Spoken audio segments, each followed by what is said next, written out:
Today, we rededicate the Colored Defenders of Freedom Monument, originally dedicated on this day in 1905. If you ever want to see what quiet resilience looks like, carved into stone and reaching for the sky, you come to Woodlawn Cemetery in Kansas City, Kansas. Right now, I'm standing directly in front of a monument that acts like a lightning rod for history. It's the Colored Defenders of Freedom Memorial.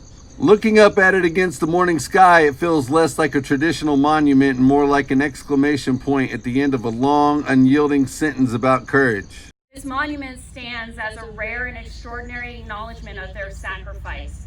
Its inscription recognizes both the known and the unknown defenders of freedom, a powerful reminder that countless acts of courage were never fully recorded. Yet, they remain worthy of being honored.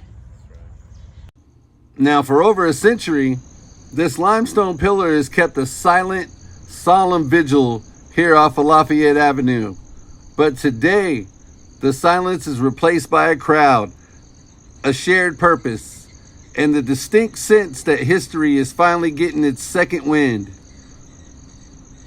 Now, to understand why this monument matters, you have to rewind the tape all the way back to May of 1905.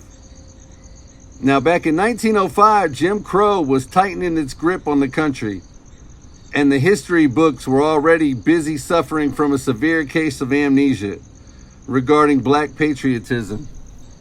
But the women of the Sumner Women's Relief Corps, Post 22, they refused to let that collective forgetting happen. And they pulled their resources together, rolled up their sleeves, and erected this monument right here. They chiseled a truth into this stone that the rest of the nation was trying to erase.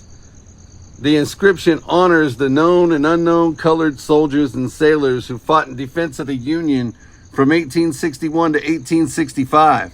Now think about that. In 1905, this wasn't just a monument, it was a radical act of preservation.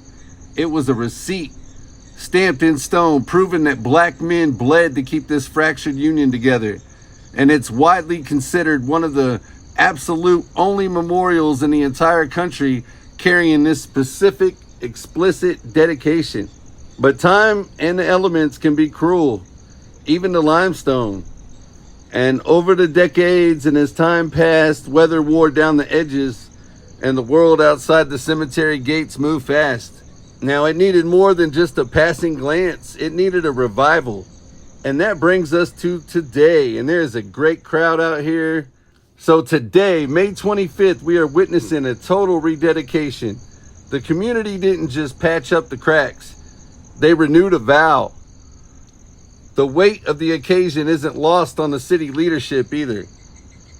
The mayor of KCK is out here in the crowd today, marking the monument. This isn't just a hidden gem tucked away in a graveyard.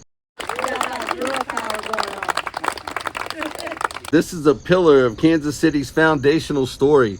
It's an acknowledgement that the freedom we walk around with today was paid for, in part by the men honored right beneath our feet right here. The paint might be fresh and the monument restored, but the message remains exactly what it was in 1905. True patriotism isn't silent, and real heroes are never truly forgotten.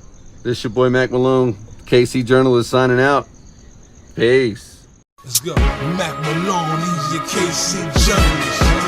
Mack Malone, he's your KC Journalist.